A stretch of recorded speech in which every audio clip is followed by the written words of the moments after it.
which is that giant musket up against the wall there. And then if you're really, really lucky and you've been a good crowd, we'll fire both guns again. So, okay. All right, so there will be fire, fire, fire, not in right on top of one another, and then we'll do it all again. All right? And we'll have some time for questions in between as they come to your head. I want one of those cannons. No. Nope. Why? Tell you later.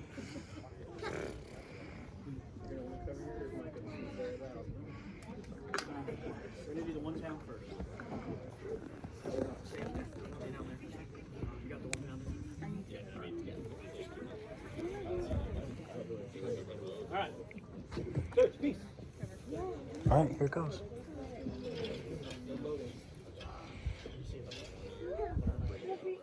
I would not want to get hit by one of these. You know what I'm saying?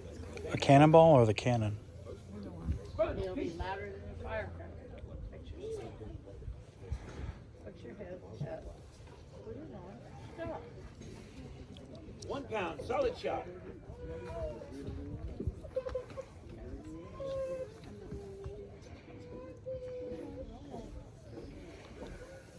He's turning. Charge with cartridge.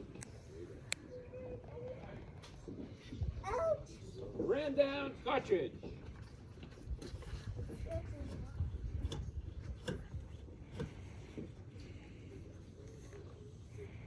Two battery.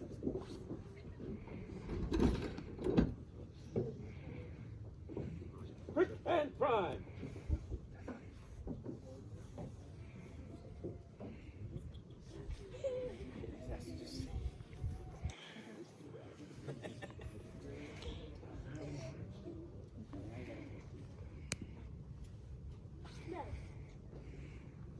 Good for you. Look, he's putting the gunpowder in.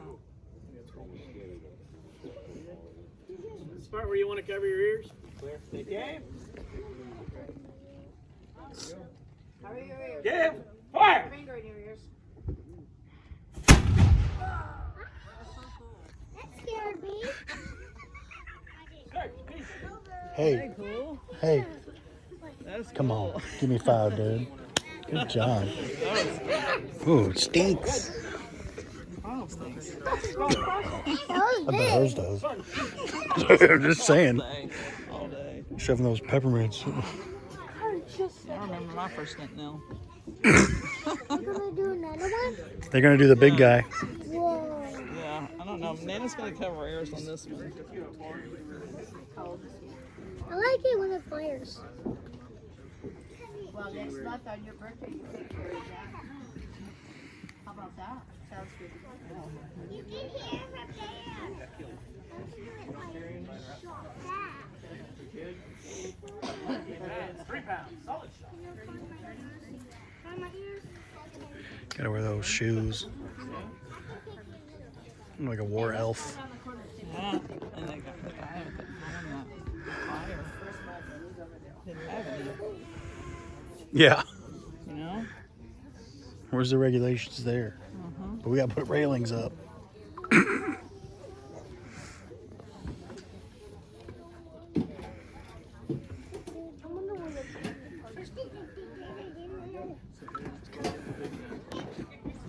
it crazy? Mm-hmm. I feel so bad for the horses. Who's that guy got? They're putting, like, you have to put, like, gunpowder in there. Can you imagine getting hit? Oh. Horses, invasive species. We gotta get rid of them anyway. Invasive. Trees.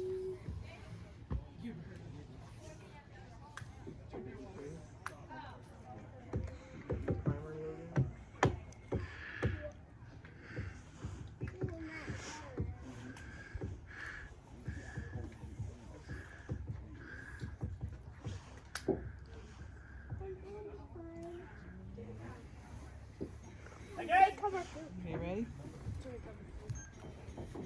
Give. Fire.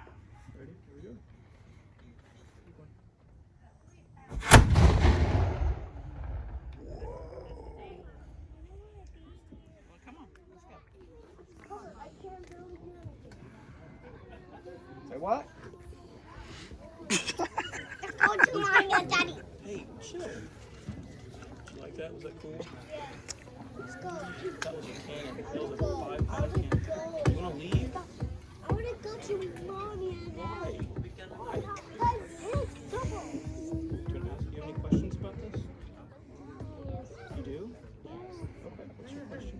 Why is it Ow. loud? I got you. Keep breaking.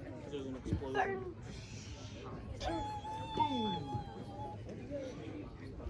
Fireworks.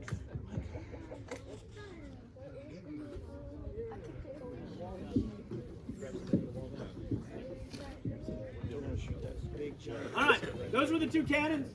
What we're going to demonstrate for you now is called a wall gun or a rampart piece. It is a 94 caliber smoothbore musket. So you can look at it as the largest musket or the smallest cannon, however you prefer. It can fire a solid projectile. It can also be loaded with smaller shot and fire shot. Just give me one more. It was typically mounted on a swivel, which hold that gun up. Hey, it's heavy. Mounted on a swivel, and it would literally be attached to the wall. It could also be attached to the rail of a ship or something else. And its job was to shoot at the field carriages or the artillery carriages of the opposing force. A cannon cannot fire if it's laying in the dirt on its side. So the job was to shoot the axles out of those carriages and break their carriages, and that's what that person's job was. However, you shoot a 94 caliber ball at a human being, it's just as effective. So it didn't have to be used solely for that purpose. In fact, during the Revolution, the Hessians managed to disassemble an entire barn with 2 of those muskets firing at loyalists hiding in the barn. And they blew the entire barn apart to get them to come out. So still quite an effective piece of machinery. It weighs about 76 pounds. It fires 500 grains of powder. So if you were here for the musket demonstration earlier, our muskets are shooting about 120 grains of powder. So that's shooting roughly 5 times the amount of powder that we shoot out of the musket. Tell me when you're ready. Firing wall gun! So as you see, it's not quite as loud, but it's got a little sharper report. It still gets your attention if you're on the outside of the fort. It's just as dramatic. Why don't you bring it over here and fire it off this direction now? Fire it this way so the other folks outside can see.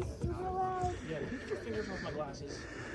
Here at the fort, we know they had at least one of these guns because of, thanks to the archaeology, they found the butt plate and part of the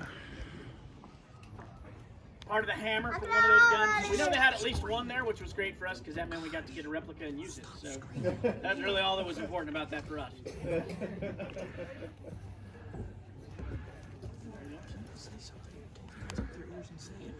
Now, traditionally, this could be a one-man loading process if it was mounted to the wall.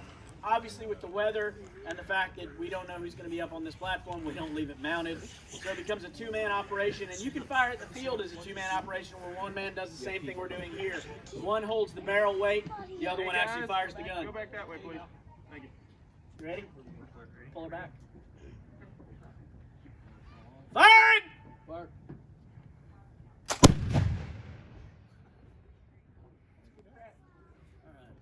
Does anybody have any questions about the gun? We stunned you into absolute silence. Yes. Do you know where they go? What goes? Where they shoot? Oh, well, these were just shooting powder. Because with that gun right there, the gun we're shooting towards the parking lot, we can definitely hit your cars from here. All right? And with this gun over here shooting that way, if we got a good skip, we could hit the peninsula across the other land across the water. And the wall gun's not quite as far, about 500 yards. So we're just shooting powder. We're not actually shooting bullets for fear of accidentally hitting something we don't need to hit. Okay. But to answer your question, that gun can quite easily hit something 1,200 yards away. So 12 football fields away, it can hit a target without too much trouble. Of course, typically it's only fired as far as you can see, but so a long ways off. Any other questions? How accurate were those cannons? At those These are smooth barrel, no rifling. So again, you're going to play around with that to some degree, depending on your powder charge, the ball, and things like that. Their accuracy is relative. Depends on what you're firing at. The bigger the target, the better, as always. If you're just firing into line masses of soldiers, you don't have to be particularly accurate. You just have to have the range. So, yeah. Yeah. Okay. Yes. How do you feel about the parade? We hate the French, and you know that. That's who we put outside the fort. That's where I'm going. Yeah, they're sending them out now. Yes. How many men does it take to operate a cannon? In reality, or for safe, ideally, you'd like a 4-man crew plus a gun captain. And then a monkey. Yeah, yeah. Typically, platform would have 3 to. In this fort, if they set up their guns based on how they had them to defend each corner equally, you'd have at least 3 guns on a platform, maybe 4, and then the swivels were varied out. So yeah, you would have, and you could fire. We don't need 2 crews to do this the way we're doing it. You can move your crew from gun to gun, but if you're defending an entire corner of the fort, it's best to have a crew for each gun. So 4 men on each gun, 1 gun captain for all the guns, and 1 monkey for all the guns. And they just spend a lot of time running back and forth.